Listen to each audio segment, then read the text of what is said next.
Henry and Bea by Jessica Bagley.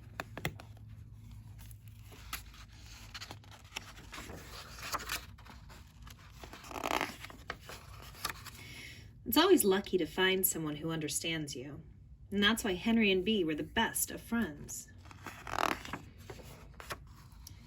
They always had fun together. It's as if they could tell what the other was thinking without saying a word.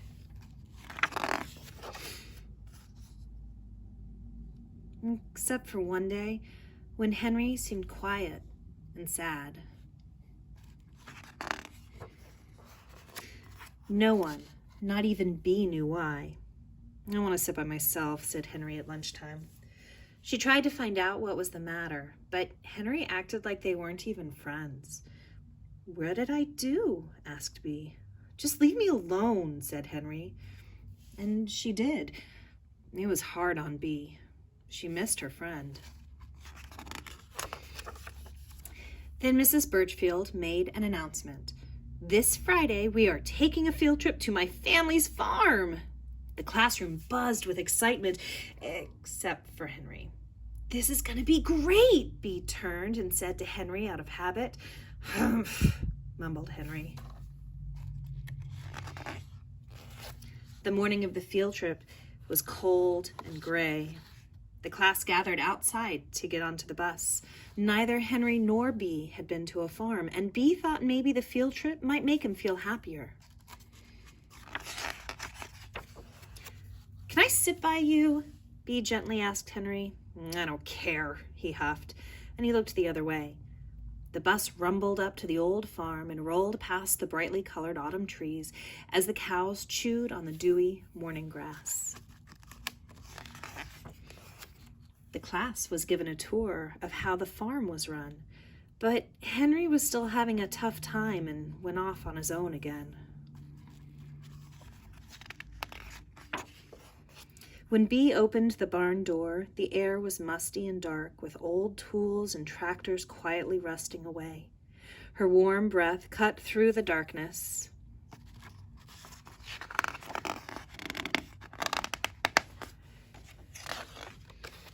She spied Henry in the hayloft and climbed up a little reluctantly. "I found this," said Henry without looking at Bea. It was an old cat collar. The leather strap was tattered and broken, and the dirt from age made the tag hard to read. Henry started to cry. Bea froze. "What's wrong?" "Buddy died last week," said Henry, wiping his eyes. "Oh," said Bea, I didn't know. He was such a sweet old cat." "It's hard to lose a friend," she said quietly. Bea gently put the collar back into Henry's hand. Just then, a loud rumble in the distance cut through the air. The barn door creaked open loudly. "Bea, Henry," called Mrs. Birchfield. "We're up here," Bea responded quickly. Henry rushed to wipe his face. "Everyone needs to come inside. A storm is coming." Bea and Henry climbed down from the hayloft in silence. Then, as they were walking back to the farmhouse, Bea got an idea. "Wait," she said to Henry, and grabbed a small shovel that was resting on a bench. She began to dig a hole next to the barn. "Let's say goodbye to Buddy."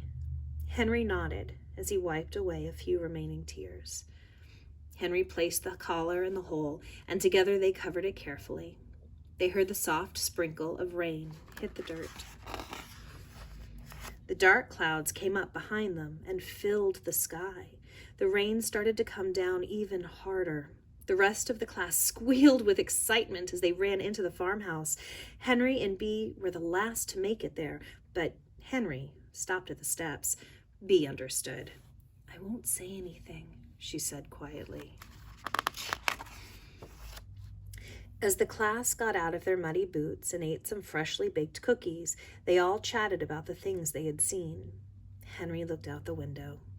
"Maybe we'll see some lightning," he mumbled to Bea through a mouthful of cookie. "Yeah," said Bea, chomping down on one of her own. "Or maybe even a rainbow." So I picked this book for a couple of reasons. One reason is because friendship is super important. And right now, when we're all separated, it's important to have your friends and remember they're still there, even if you're not seeing them every day.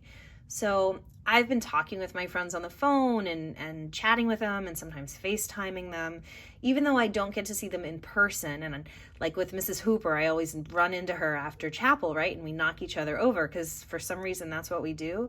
And I don't get to do that with her right now because we're too far away, but I can still call her, say, hey, it's Tuesday. I was thinking about how we always run into each other at chapel or something like that. But anyway, I love that this book is all about friendship. And the other thing I love about this book is the different kinds of perspectives the illustrator is showing us. And in this book, the illustrator is the same as the author, Jessica Bagley. And what I love about her drawings, I mean, check this out. She even is giving us a hint as to who the characters are, not just their names, but something about them as well. But I love the perspective in how she draws.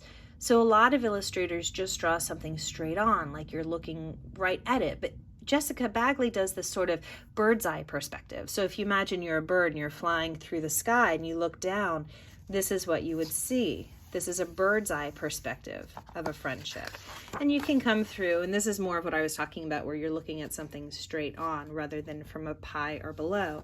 If we were down below and we were looking right up at it, it would be a worm's eye perspective, pretending that you're a worm down in the bottom of the tree looking up. But this is straight on. And again, this is another bird's eye perspective. And look at how she's shown how Henry is feeling. He's all alone, off to the side, isolated from the rest of the group.